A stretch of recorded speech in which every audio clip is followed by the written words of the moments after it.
तो atoms and molecules को आगे बढ़ा रहे हैं, स्टार्ट कर रहे हैं। इस चैप्टर में पहले हम एटम्स के बारे में समझेंगे, फिर हम लोग मॉलिक्यूल्स की तरफ पढ़ेंगे। तो एटम्स के बारे में कहानी कहाँ से स्टार्ट हुई? ये कहानी चलती है 500 बीसी से। दोबारा लिख लेना नोट्स। दोबारा लिखोगे नहीं? अरे दोबारा लिख लो और क्या लिख लो। अरे बढ़िया से जाएगा, रिविजन हो जाएगा। चलो आपकी इच्छा मानस मैं कहूँगा लिख लो। हाँ रिविजन हो जाएगा एक तरह का, पहले पढ़ा हुआ है दोबारा पढ़ लो। ठीक है चलिए तो स्टार्ट करते हैं। इस चैप्टर में पहले हम लोग एटम्स से स्टार्ट करते हैं कि एटम्स की डिस्कवरी कब हुई थी, कैसे हुई थी। पहले कुछ इंडियन साइंटिस्ट थे आपके जिन्होंने इसके बारे में बताना स्टार्ट किया। 500 बीसी की बात है। It was in 500 BC. BC पता है क्या है? Before Christ. जब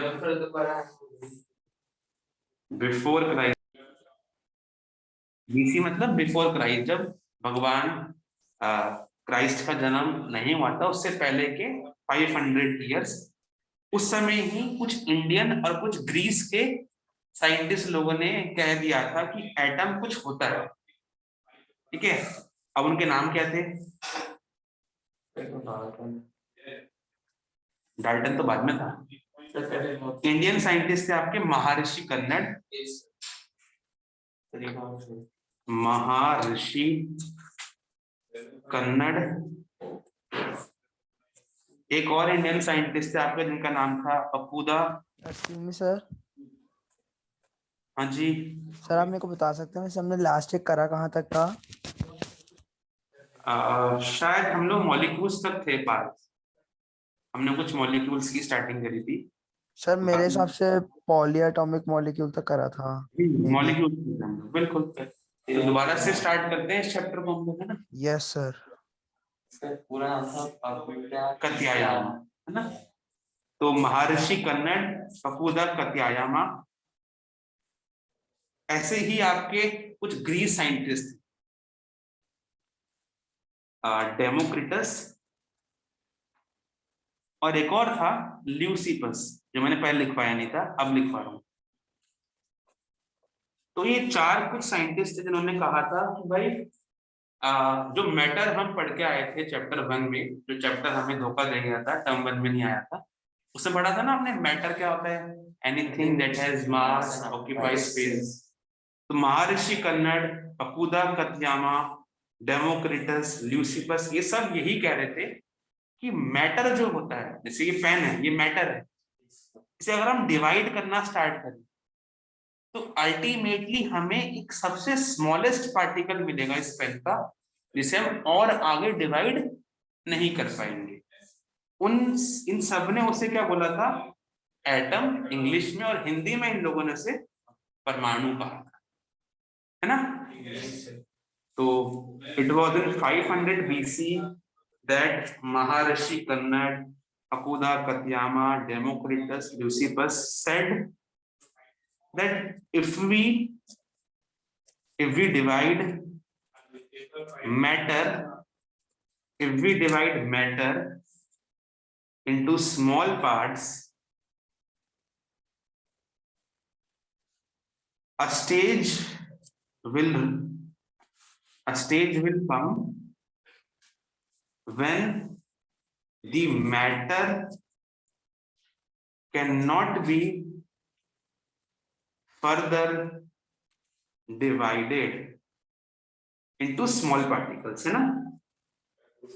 कि अगर हम लोग डिवाइड करने बैठेंगे मैटर को स्मॉल पार्ट्स में, अगर हम लोग मैटर को डिवाइड करेंगे स्मॉल पार्ट्स में, तो ऐसी स्टेज पहुंचेगी जहां पर हम मैटर को और फर्दर डिवाइड नहीं कर पाएंगे, कैन नॉट। उस स्टेज को क्या बोलेंगे हम लोग?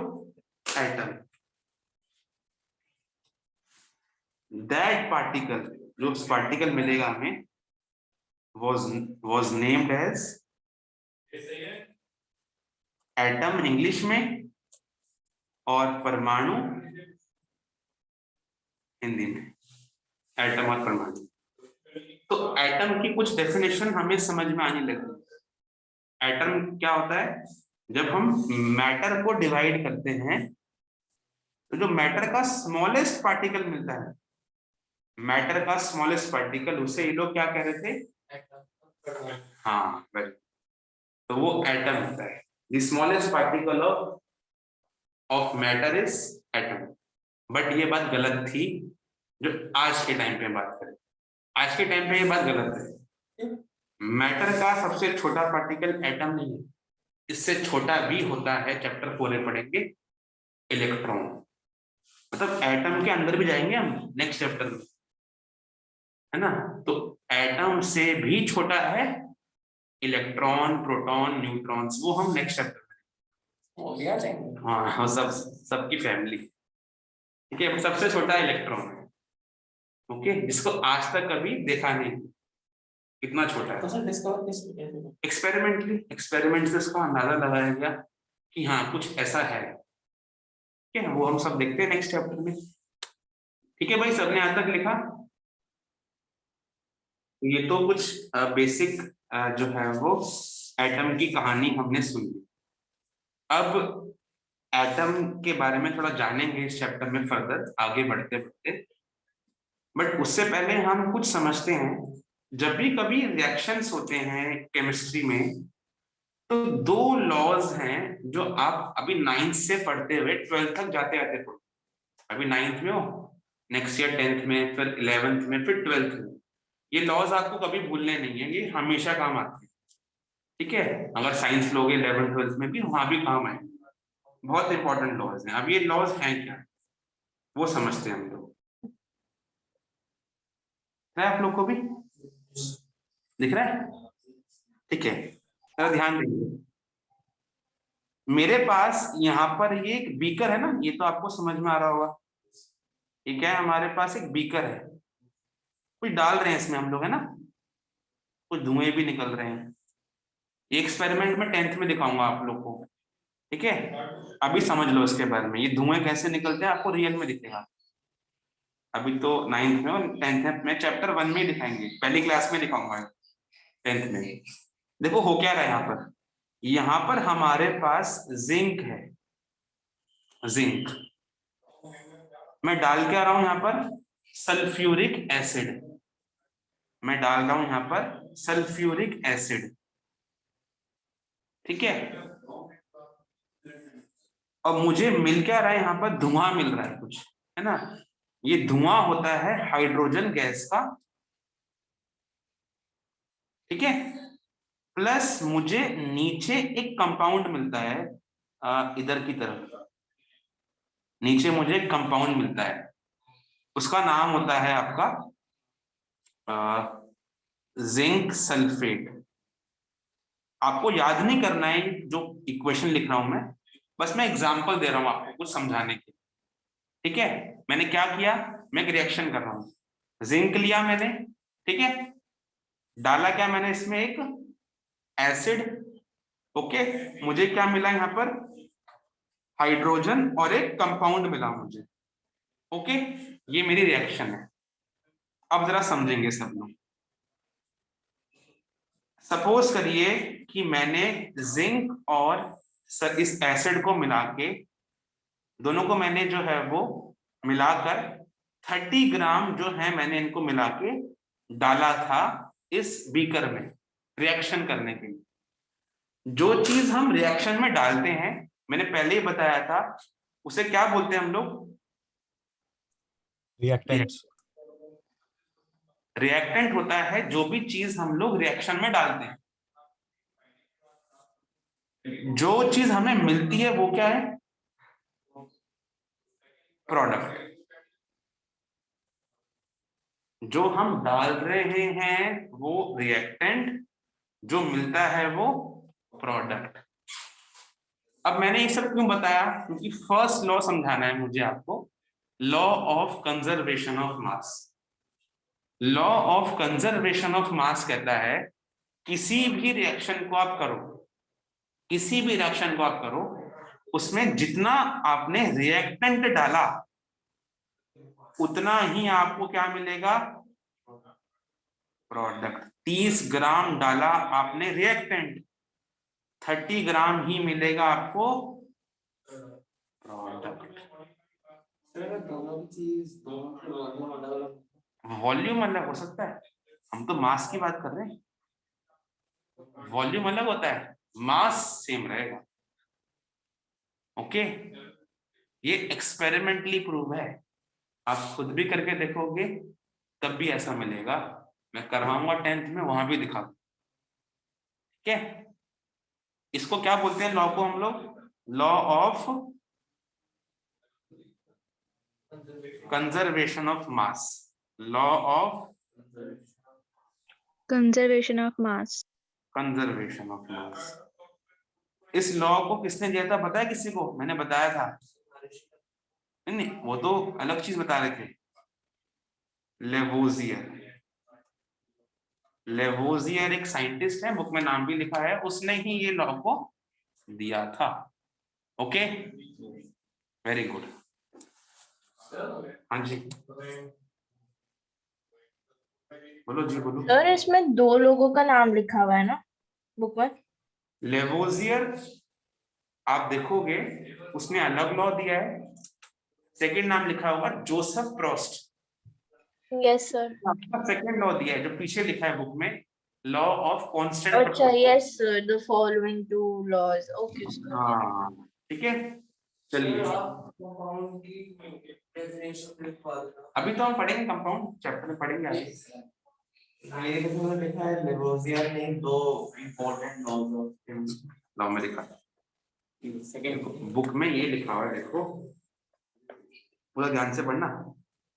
The following 2 laws of chemical combination were established after much experiments by Lavoisier and Joseph Prost।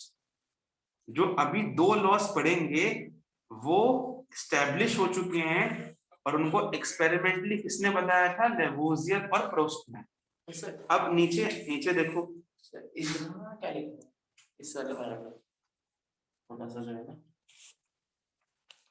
यहाँ पर लिखा है कि Antoine L Lavoisier led the foundation. जो law of conservation of mass Lavoisier ने दिया था, उसकी स्टडी करके, उसकी ही स्टडी कर कर जोसेफ प्रोस्ट ने अपना लॉ ऑफ कांस्टेंट प्रोपोर्शन दिया। मतलब कहने का ये है कि लेवोजियर ने अपना जो है वो दिया था लॉ ऑफ कंजर्वेशन ऑफ मास। इस लॉ को पढ़ते हुए ही, समझते हुए ही, देखो यहाँ लिखा भी है ना कि प्रोस्ट ने दिया था सेकेंड लॉ। देखो यहाँ लिखा भी प्रोस्ट ने कहा था ये लॉ।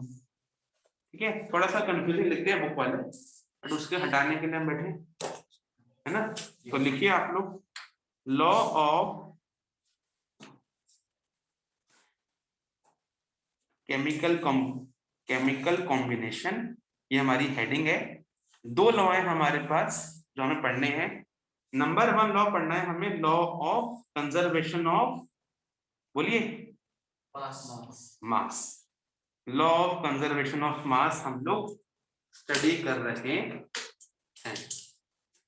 चलिए ये लॉ क्या कहता है? अकॉर्डिंग टू दी लॉ, इस लॉ का कहना है, according to this law the sir आपकी वीडियो पॉज। वीडियो पॉज हो रही है करी? नो सर, नहीं हो रही।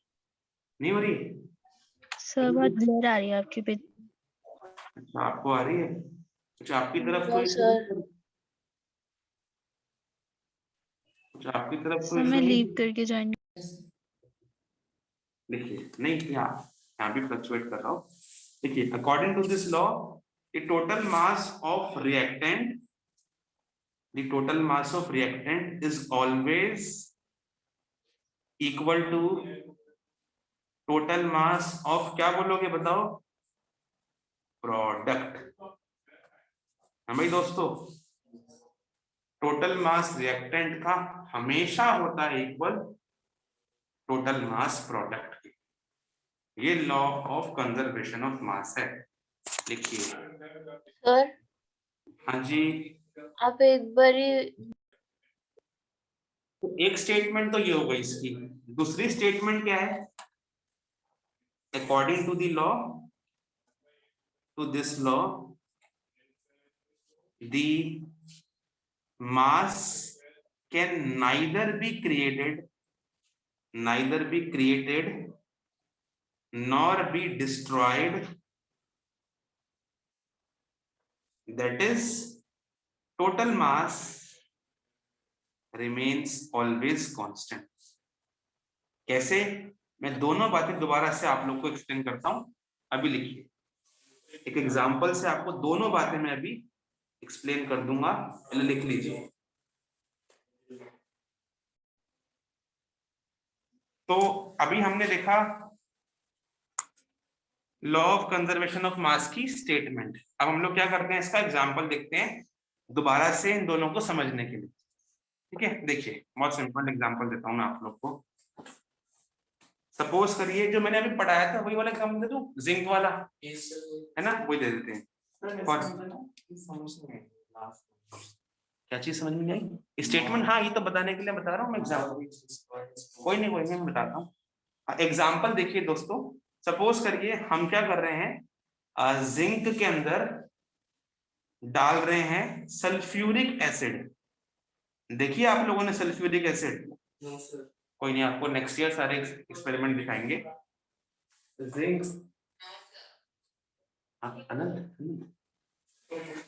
जिंक प्लस सल्फ्यूरिक एसिड हमने मिक्स किया है, ठीक है। अच्छा, सल्फ्यूरिक एसिड पता अगर देखनी है ना तो आपके घर में जो इन्वर्टर होता है ना उसमें डलती है। हाँ पता है, हम लोग को लगता है कि इन्वर्टर में पानी डालते हैं, गलत है।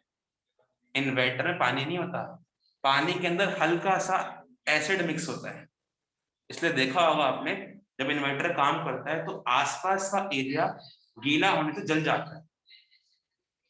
जहां घर में आपने इन्वर्टर लगाओ, देखना उसके आसपास का एरिया पूरा जल जाता है, खराब हो जाता है। इससे पानी से कभी खराब नहीं होता, वो तो एसिड गिरता है उसका। सर लेकिन कुछ ऐसे इन्वर्टर की बैटरी सब पानी से नहीं, एक्चुअली होता क्या है, हम लोग गलती करते हैं। इन्वर्टर को लंबा चलाना है ना, कभी इसमें पानी मत डालिए। बाहर से कैन आती है ना मार्केट की, वो डालना चाहिए, क्योंकि उसमें पानी नहीं होता, पानी के साथ साथ उसमें हल्का सा एसिड होता है। तो सल्फ्यूरिक एसिड हम लोग डालते हैं इन्वर्टर में। बाकी मैं आपको नेक्स्ट ईयर इसके एग्जांपल एक्सपेरिमेंट दिखाऊंगा। तो हमने जिंक में सल्फ्यूरिक एसिड डाली, तो हमें यहाँ पर क्या मिलता है, मैंने बताया था आपको अभी, हाइड्रोजन मिलता है, और हमें यहाँ पर मिलता है एक कंपाउंड जिंक का, जिंक सल्फेट। ठीक है, तो ये याद हो सकता है तो ठीक है, थोड़ा सा रट लेना इसको, नेक्स्ट ईयर तो आपको याद हो ही जाएगा। ठीक है, तो हम एक एग्जांपल दे रहे हैं आपको। जिंक में हमने सल्फ्यूरिक एसिड मिक्स करी तो हमें मिलता है हाइड्रोजन गैस और जिंक सल्फेट। अब सपोज करिए मैंने जिंक और सल्फ्यूरिक एसिड 30 ग्राम लिया, ठीक है। ये रिएक्टेंट्स है ना मेरे, हमने रिएक्टेंट्स कितना लिया, तो दोनों मिला के 30 ले लिया, मतलब 15-15 लिया हो, है ना। मतलब मिला के आपने क्या किया, इनको 30 ग्राम ले लिया रिएक्टेंट्स। तो लॉ ऑफ कंजर्वेशन ऑफ मास क्या कहता है दोस्तों?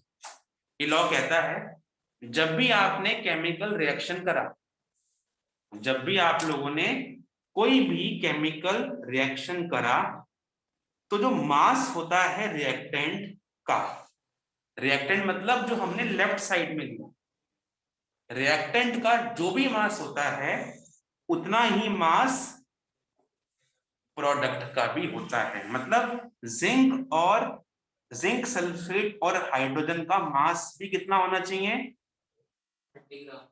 30 ग्राम। ये आपको ध्यान रखना है। अगर 30 ग्राम इनका मास है तो इनका मास भी, प्रोडक्ट का मास भी 30 ग्राम डेफिनेटली होगा, क्योंकि ये लॉ ऑफ कंजर्वेशन ऑफ मास कह रहा है। रिएक्टेंट्स का और प्रोडक्ट्स का मास हमेशा क्या होता है, देखो इक्वल लिखा है मैंने, है ना, इक्वल होता है। तो फर्स्ट स्टेटमेंट समझ पा रहे हो मेरी, यस सर। कि Yes. रिएक्शन है ना, रिएक्शन में जो टोटल मास है रिएक्टेंट का वो इक्वल किसके होता है, टोटल मास प्रोडक्ट के। ये फर्स्ट स्टेटमेंट है। हमको यहाँ दो प्रोडक्ट मिले तो दोनों का क्या? दोनों का मतलब मिला के होगा। अब हो सकता है कि हाइड्रोजन 10 ग्राम हो, जिंक सल्फेट 20 हो, है ना, वो तो वेरी कर सकता है, मिला के 30 मिलेगा। ये फर्स्ट स्टेटमेंट। सेकंड स्टेटमेंट देखो, अभी आपने क्या देखा इस रिएक्शन में, रिएक्टेंट का मास कितना है, 30 ग्राम। कितना मास है प्रोडक्ट का, 30 ग्राम। यही तो सेकंड स्टेटमेंट है। मास कभी भी पैदा नहीं होता, कभी भी डिस्ट्रॉय नहीं होता। मास कभी भी आप बना सकते नहीं हो खुद से, कभी भी डिस्ट्रॉय नहीं कर सकते, वो तो हमेशा कांस्टेंट है। देखो ना, यहाँ भी 30, यहाँ भी 30, कांस्टेंट ही तो रहा मास। तो mass can neither be created, mass को कभी भी क्रिएट नहीं कर सकते, कभी भी डिस्ट्रॉय नहीं कर सकते, it will always be constant. इतना सिंपल है भाई।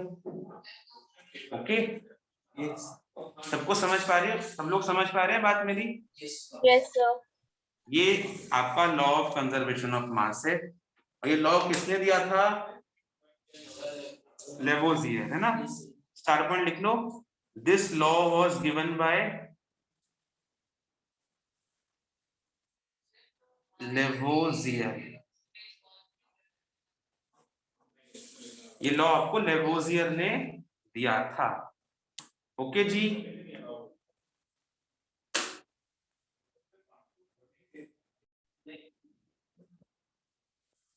Law of constant proportion, law of constant proportion, या इसका एक और नाम भी है law of definite composition, law of constant proportion या लॉ ऑफ डेफिनेट कंपोजिशन, जैसा आपको ठीक लगे आप कह सकते हैं। हेडिंग लिख लो मानस, है ना, हेडिंग लिखिए, फिर इसको समझाता हूं मैं आपको।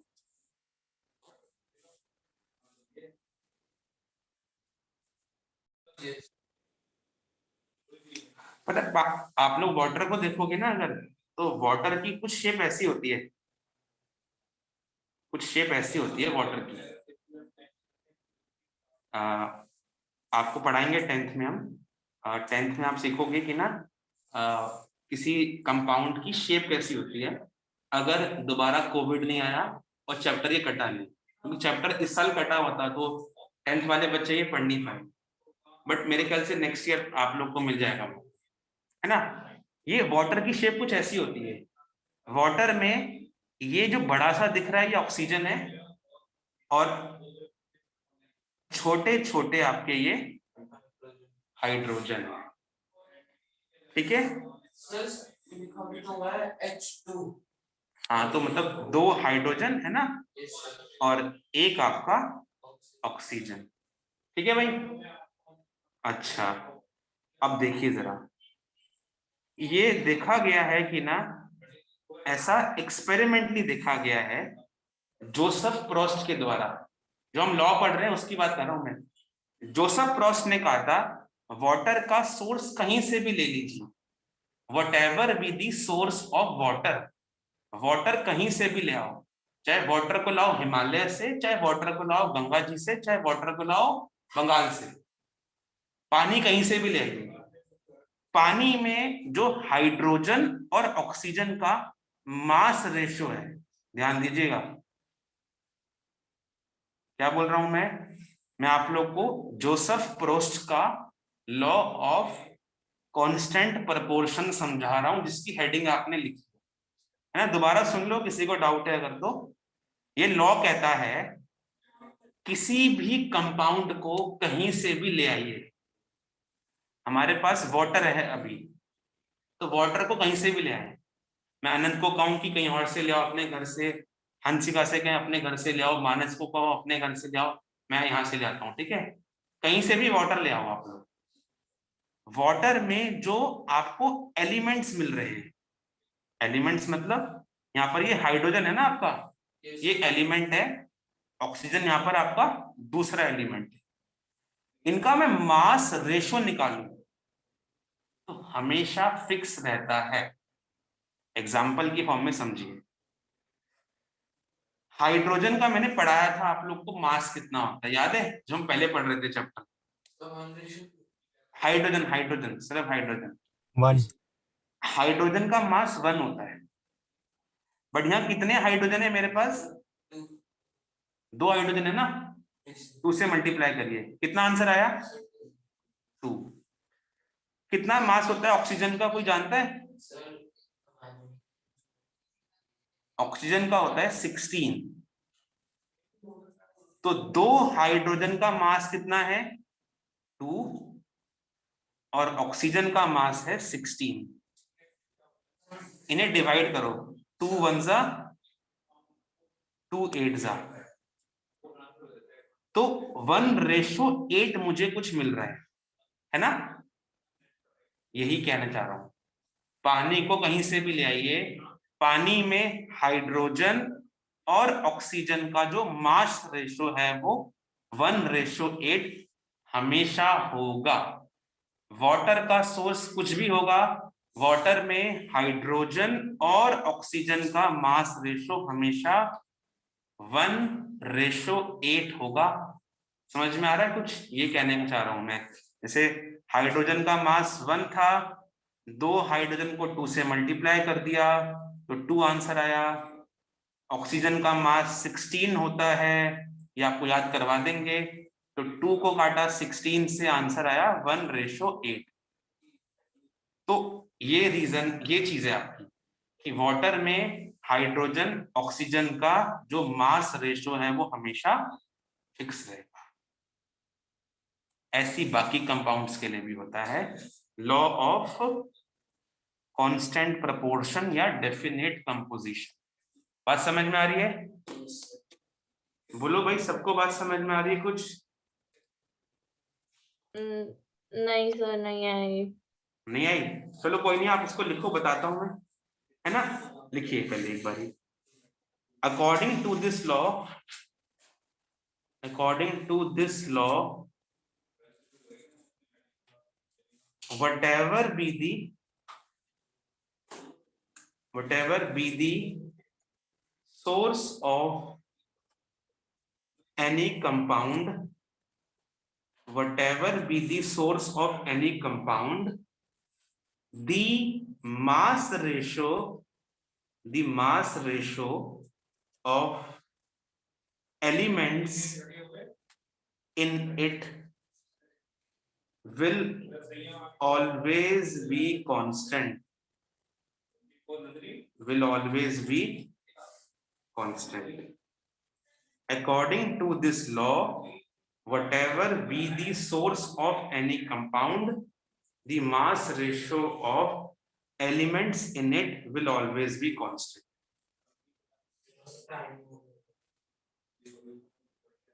दस मिनट है बस, 10 मिनट है, 5 मिनट और लेके छोड़ दूंगा आपको ना, 5 मिनट में पहुंच जाओगे ना? हाँ, बस एक एग्जांपल लिखवा के छोड़ दूंगा। जल्दी स्टार्ट करती है मैम क्लास? जल्दी करती है, टाइम पे करती है, टाइम पे करती है ना? हाँ, बस एक एग्जांपल लिखवा के छोड़ दूंगा। यहाँ तक लिखा आप लोगों ने? मानस हो गया बस? ओके, एक एग्जांपल जो मैंने बताया था वो लिखवा के आपको छोड़ते हैं, समझ में आ जाएगा। दोबारा मैं बता रहा हूँ एग्जांपल।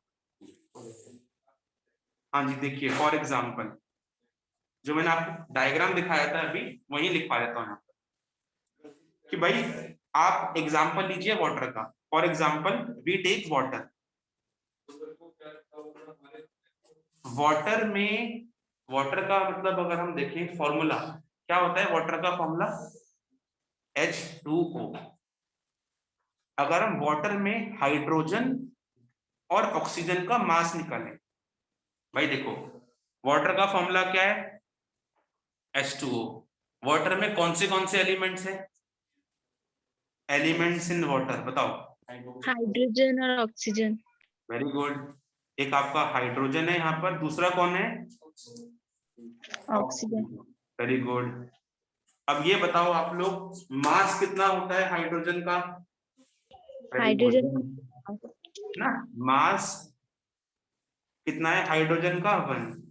बट वाटर में 2 हाइड्रोजन है, तो कितना हो जाएगा मास इस H2 का? 1 into 2। भाई हाइड्रोजन का मास 1 है, बट यहाँ पर 2 हाइड्रोजन है ना, तो 1 into 2 हो गया, तो आपका आंसर आया 2। अब मास कितना है ऑक्सीजन का? 16। तो इनका अगर आपने मास रेशो निकाला, 2 को 16 से डिवाइड करा, कितना आंसर आएगा? 1:8। यही कह रहा हूं मैं कि वाटर कहीं से भी लाएंगे, उसमें हाइड्रोजन और ऑक्सीजन का मास रेशो कितना होगा? 1:8। ठीक है भाई, समझ में आ रही है बात आप लोग को? समझ में आ रहा है प्रीशा आपको अब? Yes sir. सर बस एक बात बताओ कि ये तो अभी से वाटर का ही ले रहे, तो और किसी का भी लेते तो उसमें हाँ, और किसी का भी आप करके देख सकते हो, मैं और एग्जांपल भी आपको बता दूंगा, किसी के लिए भी, कोई भी हो। आप एक और एग्जांपल बता दो। हाँ, देता हूँ बिल्कुल। पहले एक स्टार पॉइंट लिख लो आप लोग। यस। लॉ दिया किसने था? This law was given by Proust, Joseph Proust, PROUST। ये लॉ आपको जोसेफ प्रोस्ट ने दिया था, कॉपी करिए।